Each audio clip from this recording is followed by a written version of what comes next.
নমস্কাৰ। মানুহ জীৱ-জন্তু সদায় প্ৰকৃতিৰ ওপৰত নিৰ্ভৰশীল। আমাৰ কৰ্মৰ পৰাই প্ৰকৃতিৰ ওপৰত কিছুমান প্ৰভাৱ পৰে আৰু প্ৰকৃতিৰ পৰিৱৰ্তনৰ পৰা আমি মানুহ জীৱ-জন্তুবোৰো প্ৰভাৱিত হওঁ। বিশ্বজুৰি বিয়পি পৰা মহামাৰী ৰোগৰ পৰা আমি পুনৰ বুজি উঠিছোঁ যে মানুহ জীৱ-জন্তু আৰু প্ৰকৃতিৰ মাজত এটা সম্বন্ধ আছে।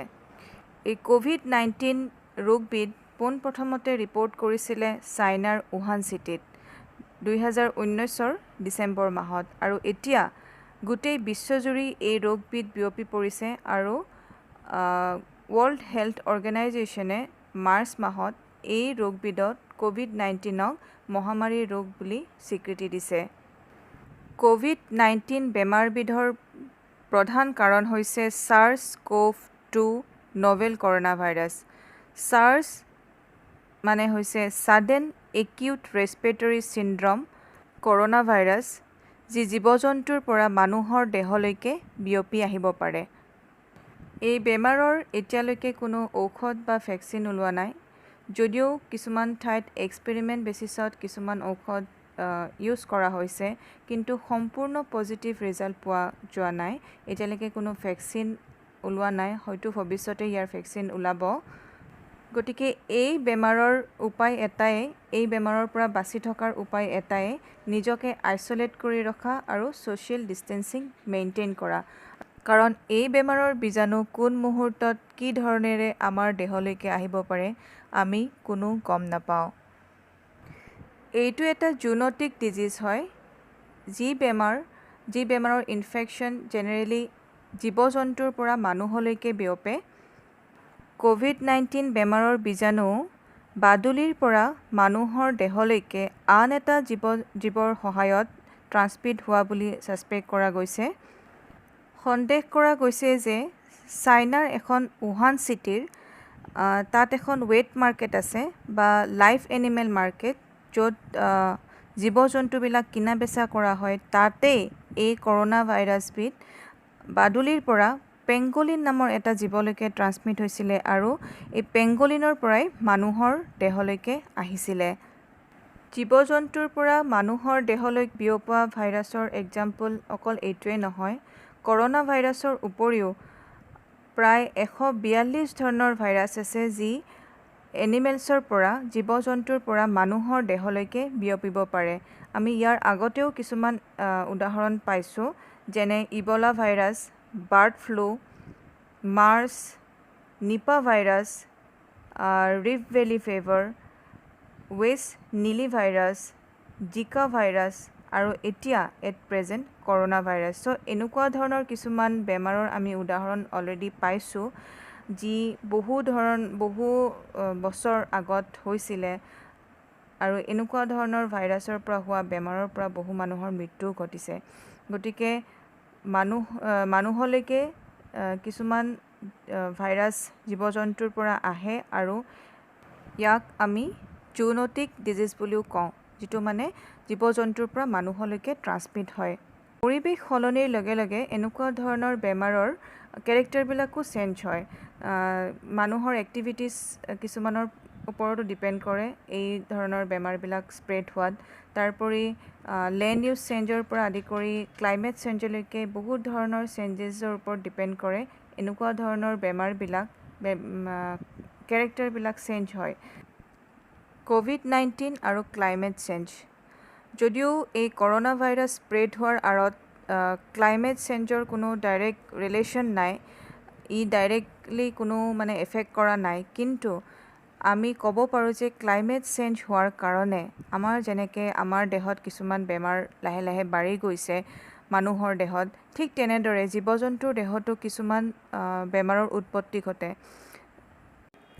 গ্ল'বেল ৱাৰ্মিঙৰ কাৰণে আমাৰ গোটেই প্ৰাকৃতিক পৰিৱেশটোৱে কিছুমান চেঞ্জ হৈ গৈছে আৰু ইয়ে জীৱ-জন্তুৰ ওপৰতো প্ৰভাৱ পেলাইছে। কাৰণ গ্ল'বেল ৱাৰ্মিং বাঢ়াৰ লগে লগে জীৱ-জন্তুৱে তাৰ যিটো থকা ঠাই, তাৰ যিটো হেবিটেট, তাৰ পৰাও ফালৰি কাটি আহি পেলাই অন্য জেগাত আহিবলৈ বাধ্য হৈ পৰিছে।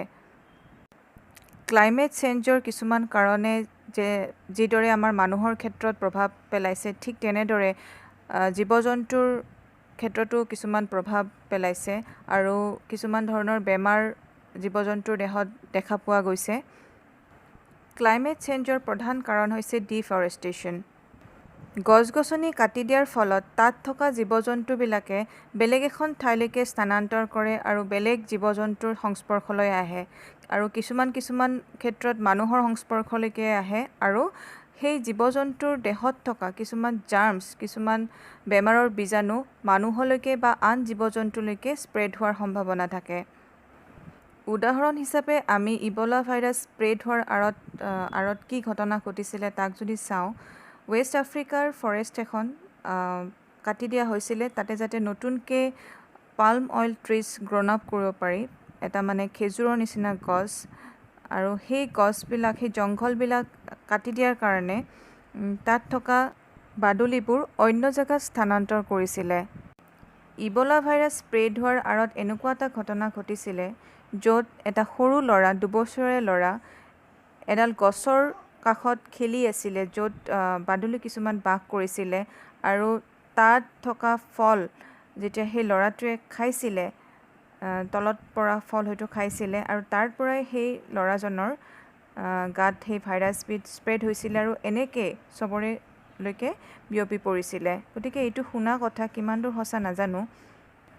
যেতিয়া বনৰীয়া জীৱ জন্তুবিলাকৰ ঘৰ ধ্বংস কৰা হয় বা গছ-গছনিবোৰ কাটি ধ্বংস কৰা হয়, তেতিয়া তাত থকা জীৱ জন্তুবিলাকে মানুহৰ সংস্পৰ্শলৈ আহিবই বা অন্য জীৱ জন্তুৰ সংস্পৰ্শলৈ আহিব আৰু বিভিন্ন ধৰণৰ বেমাৰ বিয়পোৱাত ই নিশ্চয় সহায় কৰে। ভাইৰাছ বিয়পোৱাৰ আন এটা কাৰণ হৈছে লাৰ্জ লাইভষ্টক ফাৰ্মছ।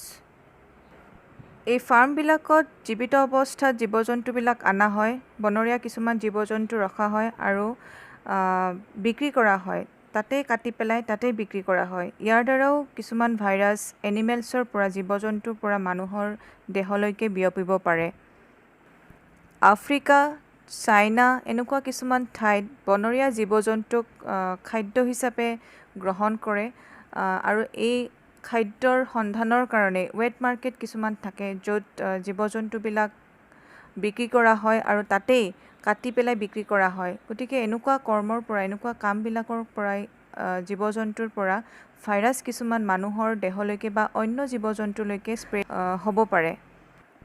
কৰোনা ভাইৰাছো এনেকুৱা ধৰণৰ ৱেট মাৰ্কেটৰ পৰাই স্প্ৰেড হোৱা বুলি সন্দেহ কৰা গৈছে। উহান চিটিৰ এখন ৱেট মাৰ্কেটৰ পৰা এই কৰোনা ভাইৰাছ স্প্ৰেড হোৱাৰ আশংকা কৰা গৈছে।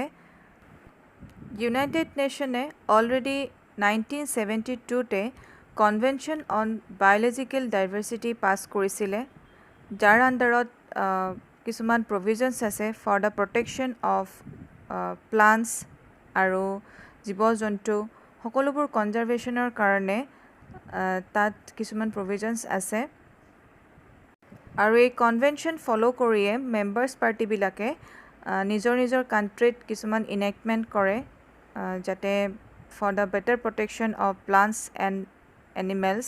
আমাৰ ইণ্ডিয়াতো বায়'লজিকেল ডাইভাৰ্চিটি এক্ট 2002 ইনেক্ট কৰিছিলে, যাৰ আণ্ডাৰত আমাৰ কিছুমান প্ৰভিজনছ আছে for the protection of plants and animals. যদি ইয়াৰ প্ৰভিজনছবিলাক ভায়লেট কৰে তেতিয়াহ'লে 5 বছৰলৈকে পানিছমেণ্ট দিয়াৰো ব্যৱস্থা কৰিছে আৰু 10 লাখ টকালৈকে ফাইন দিয়াৰো ব্যৱস্থা কৰিছে।